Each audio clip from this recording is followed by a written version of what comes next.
ಇಂದು ಮುಖ್ಯಮಂತ್ರಿ ಸಿದ್ದರಾಮಯ್ಯ ಅವರ ನೇತೃತ್ವದಲ್ಲಿ ರಾಜ್ಯ ಸಚಿವ ಸಂಪುಟ ಸಭೆ ನಡೆದಿದ್ದು, ಈ ಸಭೆ ಸರ್ಕಾರಿ ನೌಕರರಿಗೆ ಮತ್ತೆ ನಿರಾಶೆ ಉಂಟು ಮಾಡಿದೆ.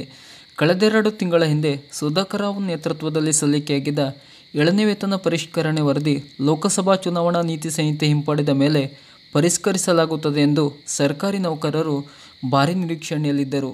ಇಂದು ಗುರುವಾರ ಸಚಿವ ಸಂಪುಟ ಸಭೆ ಕರೆಯಲಾಗಿತ್ತು ಮತ್ತು ಈ ಸಮಯದಲ್ಲಿ ನೌಕರರ ಬೇಡಿಕೆ ಚರ್ಚಿಸಲಾಗುತ್ತದೆ ಎಂದು ನಿರೀಕ್ಷಿಸಲಾಗಿತ್ತು. ಆದರೆ ಇಂದು ನಡೆದ ರಾಜ್ಯ ಸಚಿವ ಸಂಪುಟ ಸಭೆಯಲ್ಲಿ ಕಾನೂನು, ನ್ಯಾಯ, ಮಾನವ ಹಕ್ಕುಗಳು, ಸಂಸದೀಯ ವ್ಯವಹಾರ ಮತ್ತು ಶಾಸನ ರಚನೆ ಹಾಗೂ ಪ್ರವಾಸೋದ್ಯಮ ಹೀಗೆ ಹಲವು ಪ್ರಮುಖ ವಿಷಯಗಳ ಬಗ್ಗೆ ಚರ್ಚಿಸಿ ತೀರ್ಮಾನ ತೆಗೆದುಕೊಳ್ಳಲಾಯಿತು.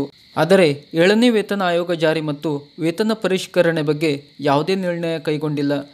ಕರ್ನಾಟಕ ಸರ್ಕಾರದ ನಿವೃತ್ತ ಮುಖ್ಯ ಕಾರ್ಯದರ್ಶಿ ಸುಧಾಕರ್ ರಾವ್ ಅಧ್ಯಕ್ಷತೆಯಲ್ಲಿ 2022ರ ನವೆಂಬರ್ 19ರಂದು 7ನೇ ವೇತನ ಆಯೋಗ ರಚಿಸಲಾಗಿತ್ತು. 6 ತಿಂಗಳ ಗಡುವು ಕೂಡ ನೀಡಲಾಗಿತ್ತು. ಆಗ ಸಿಎಂ ಬೊಮ್ಮಾಯಿ ನೇತೃತ್ವದ ಸರ್ಕಾರ ಶೇಕಡಾ 17ರಷ್ಟು ಮಧ್ಯಂತರ ಪರಿಹಾರ ಘೋಷಿಸಿತ್ತು ಮತ್ತು ಅದಕ್ಕಾಗಿ ವಾರ್ಷಿಕ 10,000 ಕೋಟಿ ರೂಪಾಯಿ ಹೆಚ್ಚುವರಿ ನೀಡಲಾಗಿತ್ತು. ಈ ಅವಧಿಯನ್ನು 2023 ಮೇ 15ರಿಂದ ನವೆಂಬರ್ 18ರವರೆಗೆ ವಿಸ್ತರಿಸಲಾಗಿತ್ತು. ನಂತರ ಎರಡನೇ ಬಾರಿ 2024ರ ಮಾರ್ಚ್ 15ರವರೆಗೆ ವಿಸ್ತರಿಸಲಾಗಿತ್ತು.